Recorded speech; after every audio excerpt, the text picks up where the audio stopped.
Jadi yang boleh ngurus NU ya jangan cuma PKB, yang lain ya bukan cuma boleh, harus ikut ngurus. Artinya apa? Tidak bisa kita biarkan PKB hanya main-main klaim NU untuk dapat suara.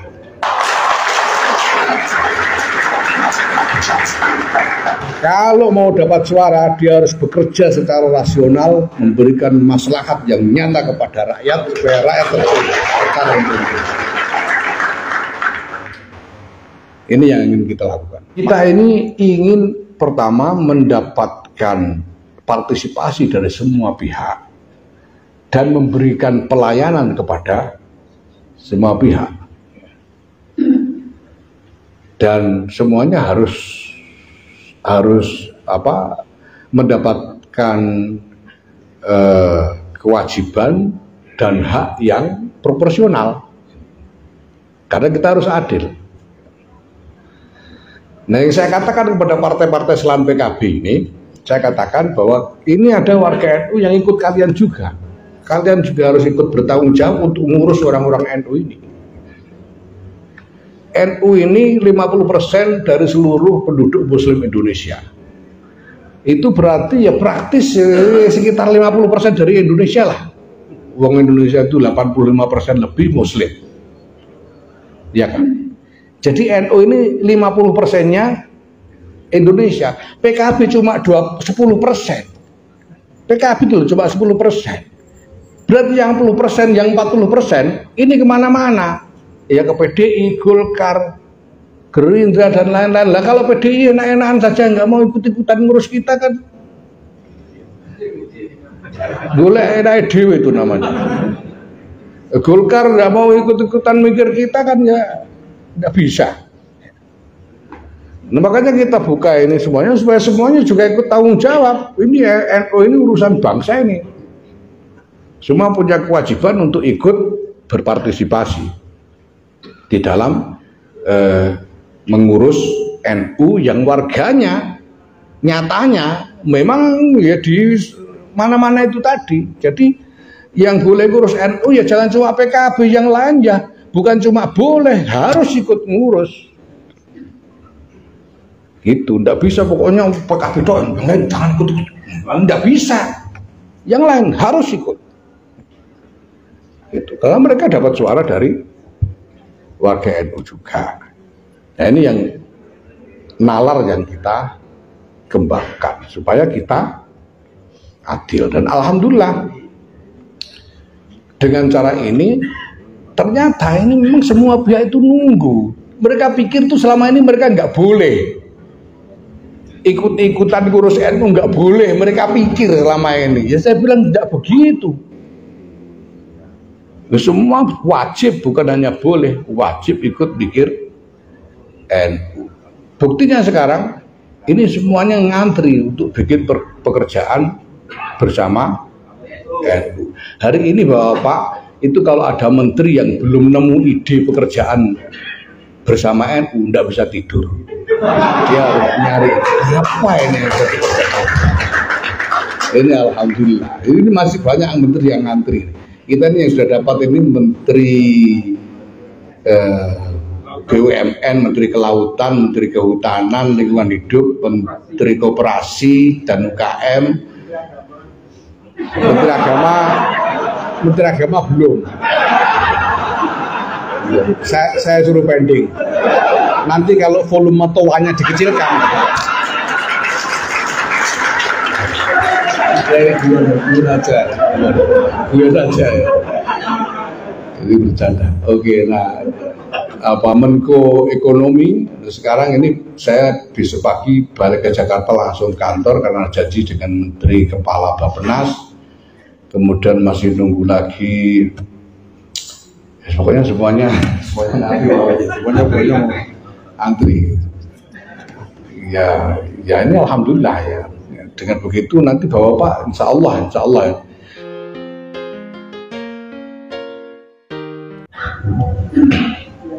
Assalamualaikum warahmatullahi wabarakatuh.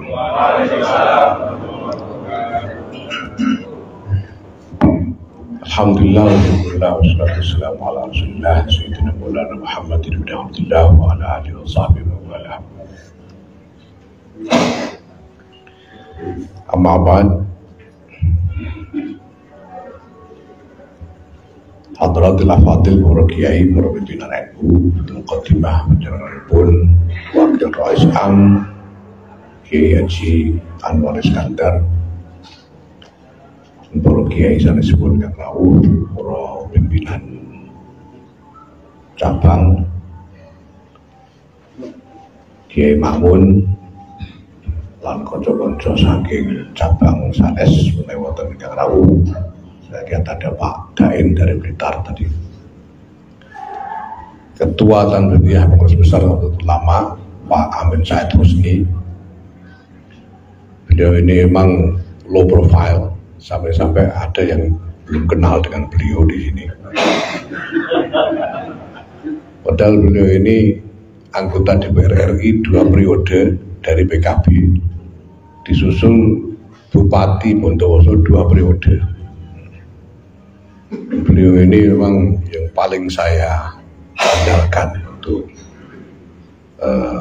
mengelola berbagai macam operasionalisasi gagasan di dalam PBNU ini. Karena low profile ya, ini saya kira ada keuntungannya juga buat Pak Amin, sehingga karena low profile itu banyak orang yang kurang kenal, jadi double juga nggak jadi perhatian.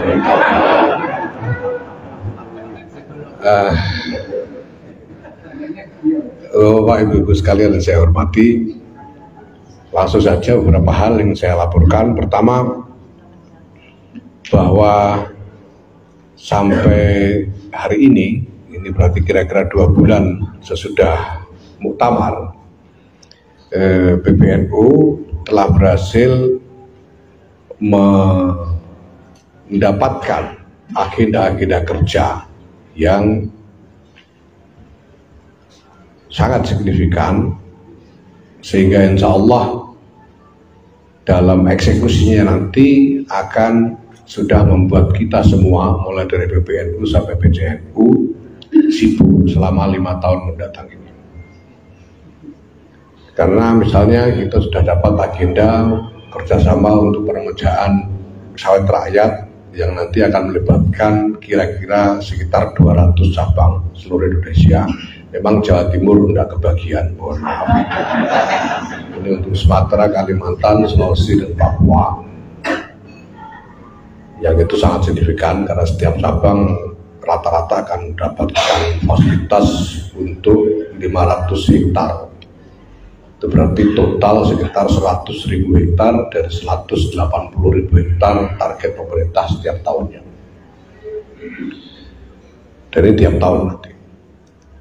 Nah, kemudian kita juga sudah mendapatkan agenda untuk pengembangan kampung-kampung nelayan di 90 titik di seluruh Indonesia. Kita punya agenda untuk pemanfaatan hutan-hutan sosial di seluruh Indonesia yang itu juga luas sekali. Jadi saya lupa itu berapa hektar, itu hutan sosial seluruh Indonesia berapa targetnya Pak Amin? Pak Amin saya untuk hutan sosial berapa ya? Targetnya sampai berapa hektar? 2.000 sampai angkanya.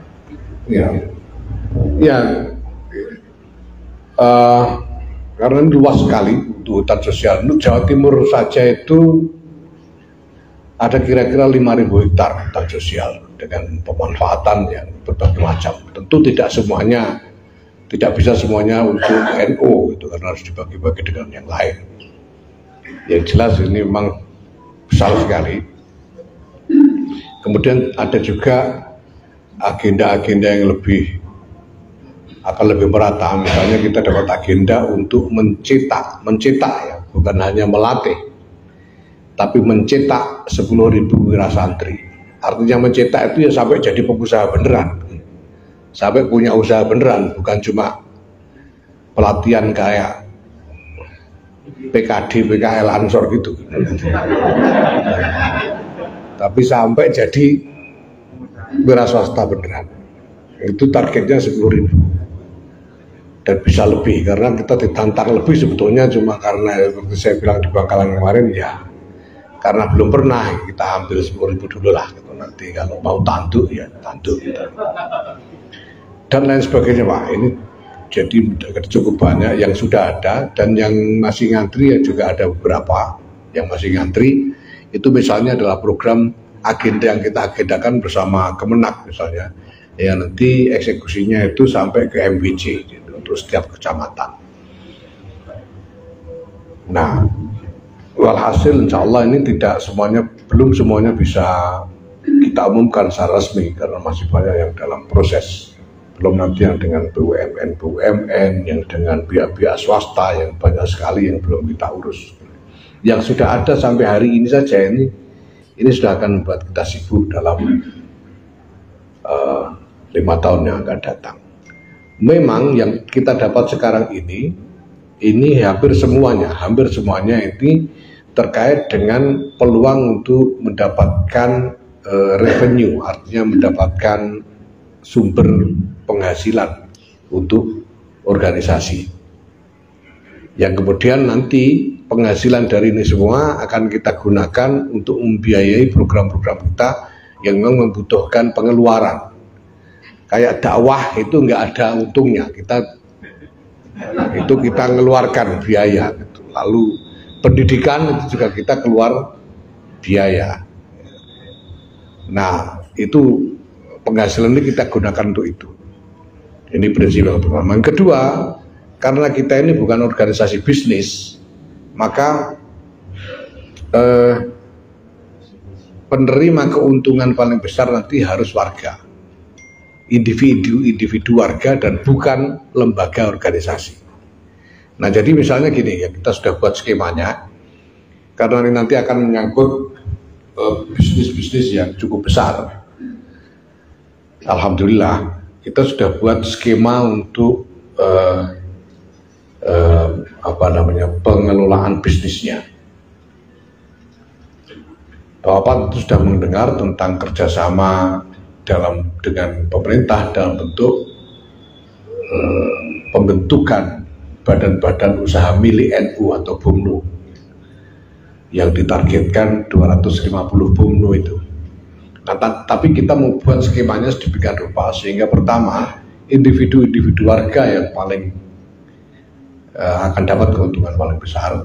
Yang kedua, bisnis yang dijalankan itu terjamin profesionalitasnya. Nah, yang kita bikin sekarang skemanya adalah bahwa di PBNU ini insya Allah sudah jadi. Tanggal 5 kemarin ini, tanggal 6 kan? Jadi hari kemarin itu sudah jadi, yang menghandle kebetulan menantunya Ki Anwar, terus AIS. Kita sudah punya koperasi di PBNU ini. Nah, koperasi ini anggotanya adalah semua personil pengurus NU. Nanti semua personil lembaga dan banom-banom semua akan masuk sebagai anggota koperasi dan akan terus menjadi anggota koperasi tanpa tergantung masa jabatan. Jadi walaupun nanti sudah tidak menjabat, masih tetap anggota koperasi. Nah, nanti koperasi ini akan membentuk perusahaan PT join dengan PBNU sebagai lembaga, tapi saham mayoritas ada di koperasi. Jadi nanti 51-49, yang 51 koperasi, yang 49 PBNU. Supaya apa? Supaya PBNU tidak bisa ngerusui bisnis. Sehingga bisnis ini tidak akan terganggu oleh dinamika-dinamika internal di dalam PBNU. Gitu. Misalnya kalau tiba-tiba saya tidak waras, itu bisnisnya nggak terganggu. Atau kalau ganti pengurus nanti beda pikirannya, bisnisnya tetap tidak terganggu. Karena kontrol sebagian besar ada di koperasi yang anggotanya semua personil dengan motivasi yang murni ekonomi. Jadi anggota karena memang berkepentingan untuk dapat keuntungan, ikut mendapat bagian keuntungan. Nah, tapi bagaimana dengan kebutuhan pembiayaan organisasi? Kita nanti akan buat, jadi keuntungannya itu nanti akan dibagi antara koperasi dengan PBNU. 51-49%, tapi kita bikin benchmark batas gitu. Jadi kita bikin batas. Nanti kan kita tetapkan bahwa keuntungan boleh dibagi kalau sudah mencapai lebih dari 300 miliar setahun, dan kelebihannya inilah yang dibagi. Yang 300 miliar ini semuanya harus masuk ke kas PBNU yang tasarufnya diserahkan kepada PBNU. Bapak-bapak bisa bayangkan kalau kita berani masang batas 300 miliar, ya, berarti seluruhnya kira-kira dapat berapa, itu bisa dipakai ngalamun lah gitu. Karena kita bilang 300 miliar masuk kas PBNU, tasaruf terserah PBNU, kelebihan dari 300 miliar itu baru bisa dibagi antara koperasi dan PBNU, sehingga dapatnya double nanti. Nah, keuntungan bisnis inilah nanti kita gunakan untuk membiayai macam-macam program yang memang hanya butuh pengeluaran tanpa bisa mendatangkan hasil. Dan memang di situ inti dari khidmah kita. Ya, jadi perlu diingat sekali lagi, NU bukan organisasi bisnis.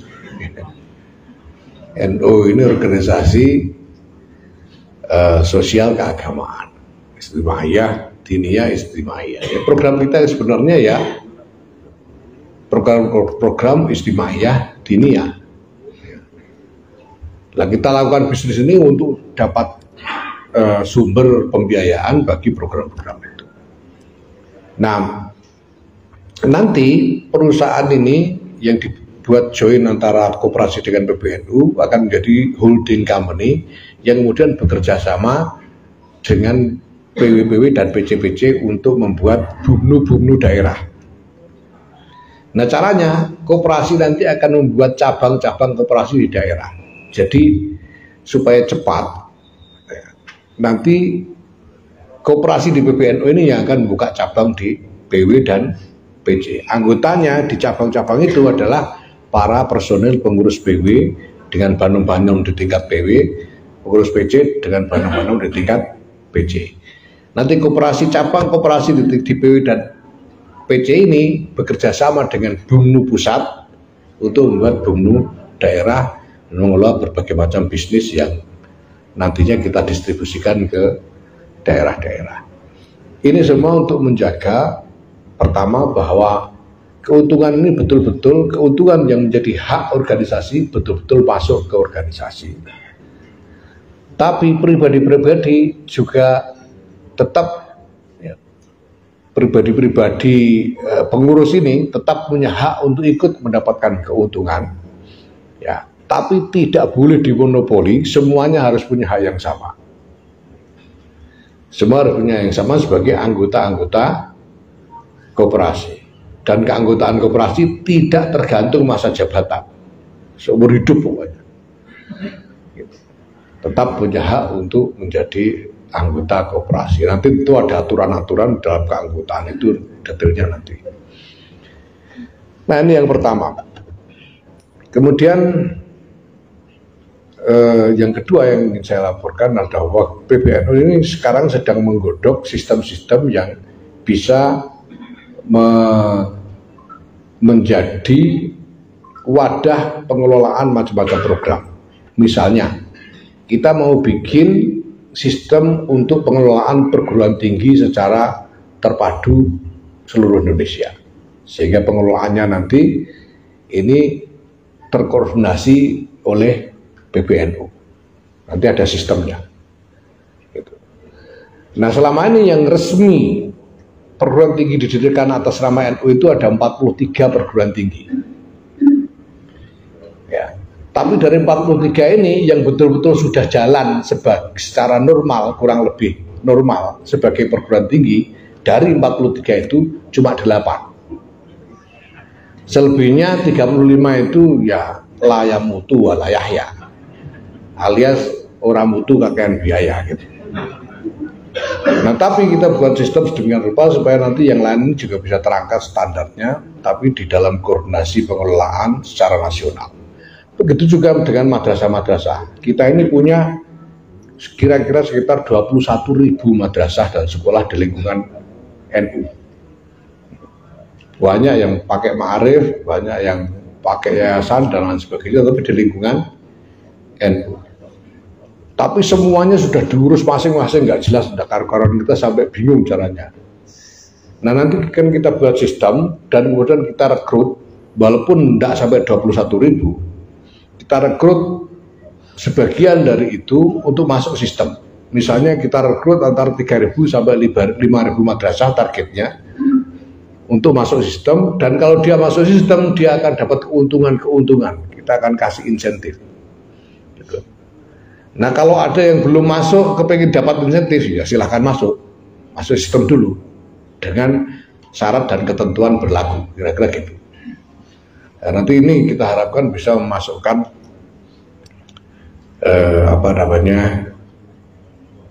semakin banyak madrasah dan sekolah di lingkungan NU ini ke dalam sistem pendidikan nasional NU, sistem pendidikan nasional NU. Nah, demikian juga nanti dalam soal kegiatan-kegiatan dakwah, kesehatan, rumah sakit dan sebagainya. Ini nanti kita buat sistemnya yang akan terkoordinir secara nasional. Dalam bahasa yang kemarin saya gunakan, kita ini ingin mengembangkan cara pengelolaan organisasi laksana pemerintahan. Maka saya bilang kemarin Nusantara itu NU santri, pemerintah rakyat. Artinya bahwa hubungan antara NU dengan santri sebagai jamaahnya itu seperti hubungan antara pemerintah dengan rakyatnya. Tugas pemerintah itu menyediakan layanan apa yang dibutuhkan oleh rakyat, memobilisasi, menggalang sumber daya supaya bisa dibagi kembali untuk kemaslahatan rakyat. Kemudian membuat aturan-aturan supaya layanan yang disediakan oleh pemerintah ini bisa didapatkan oleh rakyat secara adil dan terbuka, transparan, supaya tidak ada yang selintutan di dalam mendapatkan layanan itu. Itu yang akan dilakukan oleh Jam'iyah, oleh NU sebagai organisasi. Beda kita dengan pemerintah adalah bahwa karena kita tidak punya polisi sehingga nggak bisa muksowo, kita tidak punya hak paksa. Kalau pemerintah ini punya hak paksa, kita enggak. Nah, satu-satunya cara supaya orang bisa ikut sistem dan regulasi kita, ya kita harus memberikan benefit, maslahat untuk mereka supaya mereka mau ikut. Ya, itu sebenarnya tadi dalam obrolan di bawah saya katakan saya sebetulnya kurang setuju dengan Kartan. Karena Kartan itu zolim. Warga disuruh bayar dapat kartu tapi tidak untung apa-apa. Kartunya nggak bisa dipakai apa-apa. Padahal nanti waktunya ada momentum ini itu mereka diklaim untuk dapat keuntungan eksklusif dari apakah organisasi atau sekelompok orang. Misalnya ada pilkada, kita punya anggota sekian ribu ini terdaftar kartunya ini. Padahal anggotanya nggak dapat apa-apa, yang dapat ya tim sukses. Nah, maka menurut saya ini kezoliman ini harus diakhiri. Kezoliman ini harus diakhiri dan kita harus mengembangkan sistem kewargaan berdasarkan maslahat yang diterima. Orang yang ikut di dalam pusaran kegiatan NU ini harus sungguh-sungguh menerima maslahat yang nyata dari NU. Jadi nanti sistemnya misalnya misalnya di Indomaret, Alfamaret itu ada kartu langganan. Dan kalau orang bikin itu, dia bisa dapat keuntungan, harga lebih murah lah atau apalah. Kita nanti bikin gitu. Ada pelanggan rumah sakit NU, ada peserta lembaga pendidikan NU, ada gitu-gitu, tapi manfaatnya jelas. Dia punya mendapat insentif, benefit yang jelas dari keikutsertaan, dari partisipasi ke NU-an itu. Ini yang ingin kita bangun ke depan. Maka kita katakan bahwa pembuatan Kartanu terutama secara online kita hentikan segera. Kita sudah umumkan kemarin, kita lakukan moratorium pembuatan Kartanu secara online. Karena kalau online semua orang bisa bikin kartan. Jangan-jangan nanti ada PKI daftar online dapat kartan. Ada SPI atau siapa saja orang ini, karena sistem pengecekannya nggak jelas. Maka kita hentikan segera. Walaupun sudah ada perusahaan yang mengelola itu, tapi itu bukan perusahaannya, bukan perusahaan NU. Kita pokoknya kita bantu bukan NU, dan barang siapa mendapatkan kartu anggota, mendapatkan kartanu secara online dari website itu kartanu yang tidak sah. Ya. Walaupun di situ ada tanda tangan saya dan tanda tangannya Rois Am. Ya. Karena tanda tangan bisa di-scan dan bisa dicetak begitu saja tanpa jelas. Kita nanti akan bikin tanda tangan digital yang di situ ada kodenya, sehingga kalau di-scan keluar kodenya. Kalau tidak ada kode berarti palsu. Itu nanti kita akan bikin seperti itu. Karena sekarang ini sudah zaman modern, jenengan belum bisa bayangkan, pokoknya nanti tahu sendiri. Ini sudah zaman digital. Ini soal kartan. Kedua, kita umumkan moratorium pelatihan kader, apapun bentuknya, di luar yang Banom, yang NU. Yaitu apa? MKNU dan PKPNU berhenti sekarang dulu. Berhenti dulu. Jangan bikin dulu. Berhenti. Kenapa? Karena pertama, sebagai sistem ini akan kita lebur supaya ada satu sistem pelatihan kader. Yang kedua, pelatihan kader ini akan kita integrasikan dengan struktur secara sempurna. Sehingga nanti orang yang sudah mengikuti pelatihan akan mendapatkan hak-hak struktural yang jelas di dalam organisasi. Yang ketiga, kita ingin mereorientasikan arah pelatihan kader ini. Karena saya tahu isinya semua. Saya tahu isinya MKNU, saya tahu isinya PKPNU. MKNU itu isinya cuma judul-judul koran, PKPNU itu isinya cuma bikin orang kepengen ngamuk tapi nggak jelas disuruh apa gitu. Ini harus dirubah. Kita butuh kader yang sesuai dengan kebutuhan kita. Kita butuh kader yang ngerti apa yang harus dia kerjakan. Tidak cuma pengen ngamuk tok gitu. Nah, maka kita hentikan moratorium, nanti kita akan susun ulang kurikulumnya. Sebetulnya bukannya bukannya membuang semua kurikulum, tapi menambahkan elemen-elemen yang bisa memberikan arah lebih jelas kepada kader. Oke, ini dua, kartanu dan soal kader. Yang ketiga soal politik. Soalnya ini agak gelisah, termasuk Gus Makmun gelisah.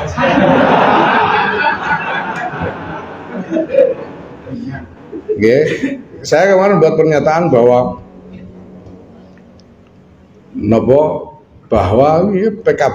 PKB itu memang dibentuk oleh pengurus-pengurus NU dan kita biarkan hubungannya dengan NU alami.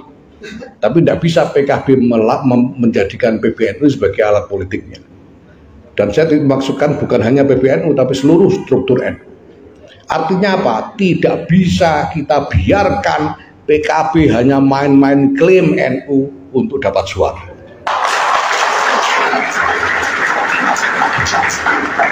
Kalau mau dapat suara, dia harus bekerja secara rasional, memberikan maslahat yang nyata kepada rakyat supaya rakyat terpilih. Ini yang ingin kita lakukan. Maka kemarin ada beberapa cabang bikin kegiatan politik PKB di kantor cabang dengan background kegiatan PCNU, kita panggil untuk kita peringatkan.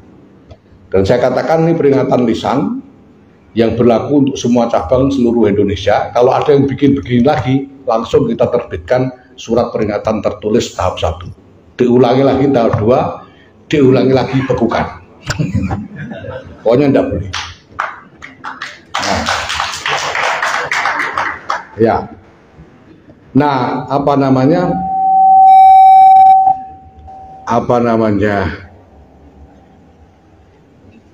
Sampai itu Bapak.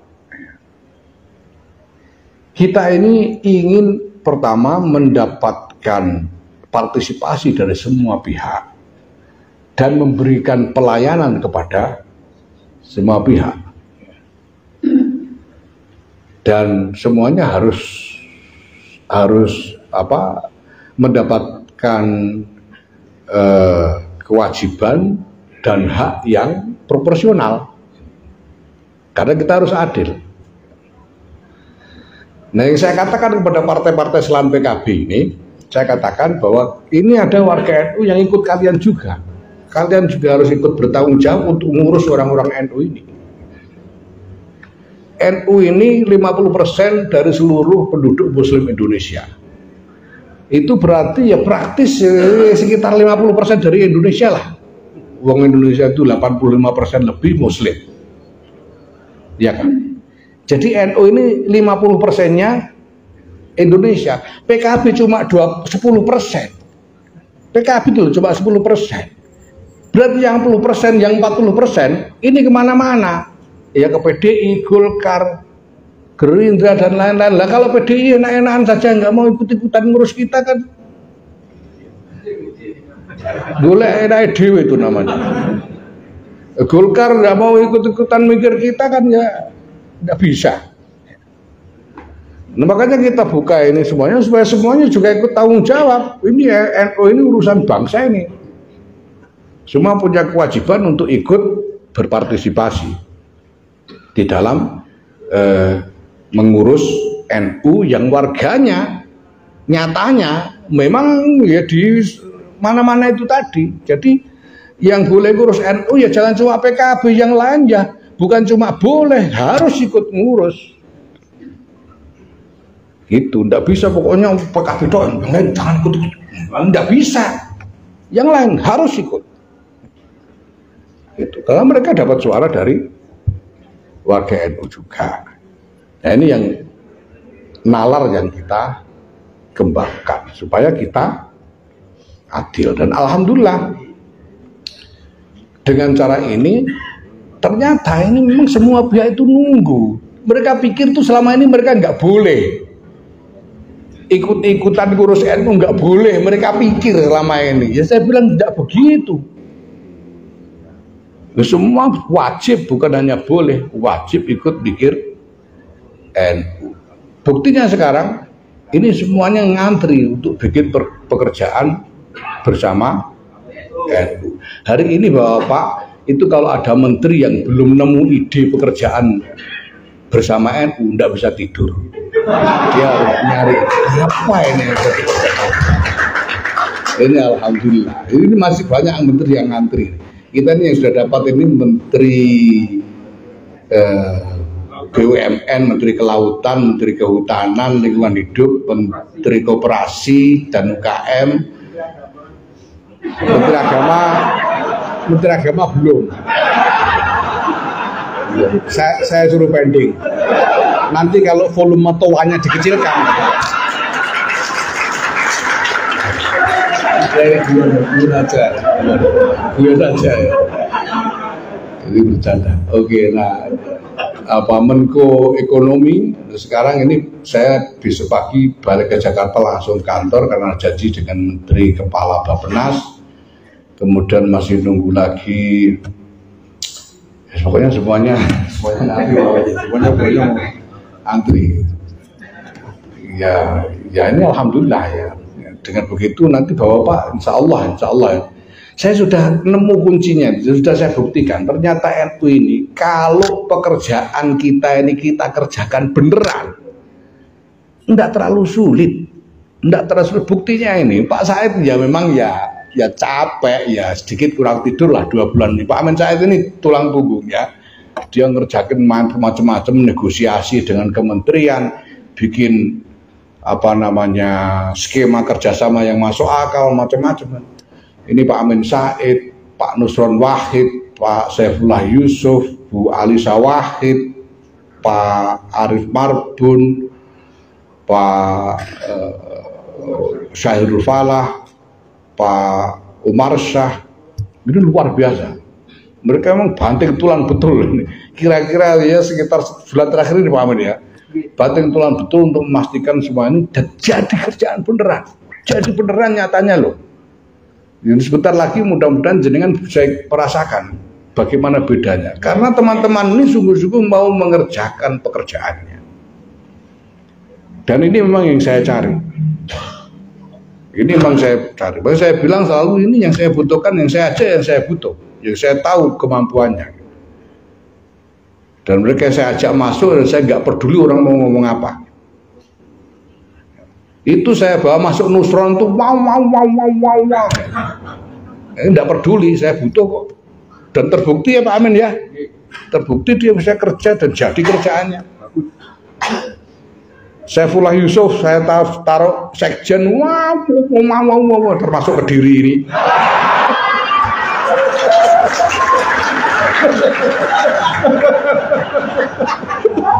Ya, saya tidak peduli, saya butuh buktinya kok.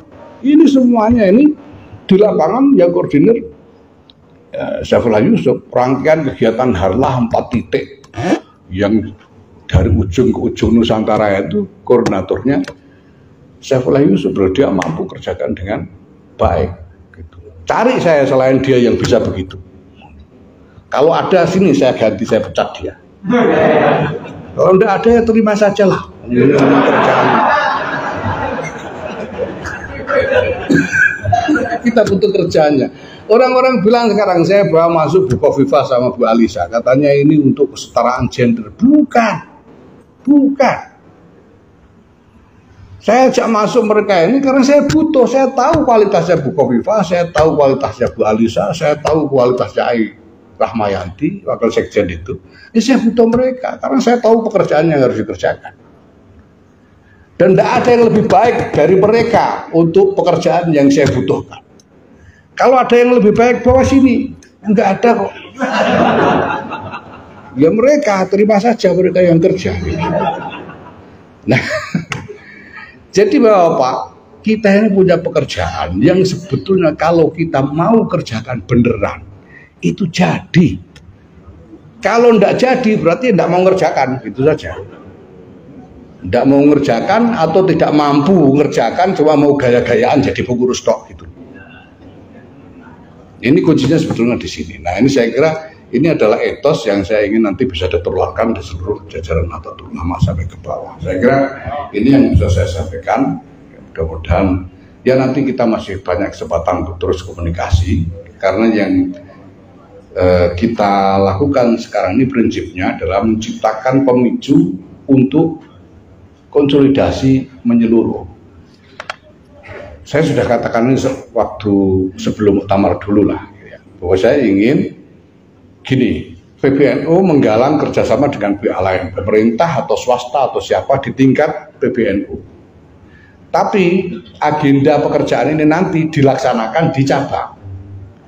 Nah PBNU, misalnya sekarang PBNU kerjasama dengan Menko Perekonomian soal sawit ini Pak, soal sawit.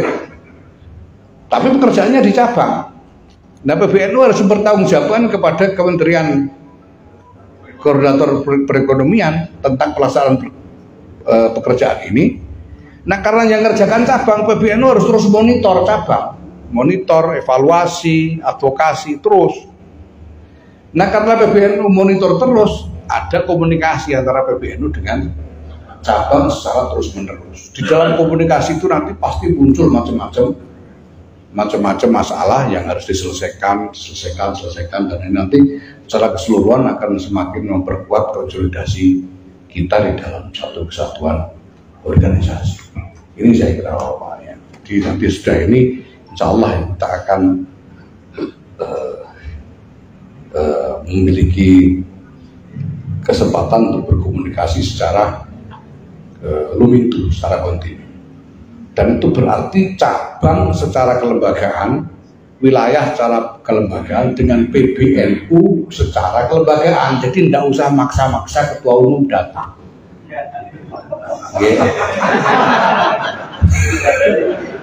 Pokoknya dengan PBNU sebagai lembaga. Jadi nanti yang datang adalah pengurus yang memang tugasnya itu relevan dengan urusannya gitu loh.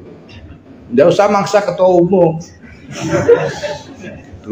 Nah pekerjaannya ketua umum itu ya mengelola semua ini sebagai satu tatanan pemerintahan dalam tanda kutip. Jadi mohon jangan mengundang ketua umum untuk mau itu sana. Karena itu di luar kontrak. Saya kan sudah bilang sejak awal, saya ini ngelamar pekerjaan, udah dapat kontraknya ini gitu ya. Mau untuk hasanah itu di luar kontrak. Jadi kalau saya mau untuk hasanah itu melanggar kontrak. Nggak usah ya. Rebutan khitanan mau itu hasanah ketua umum apa itu nggak usah. Malu banyak balik lain yang lebih enak didengar pidatonya daripada ketua umum kok ya. Yang lain aja. Ketua umum ini pengarahan. Ya pokoknya gitulah ya. supaya kita ini lebih jelas itu pembagian tugasnya. Terima kasih. Assalamualaikum warahmatullahi wabarakatuh.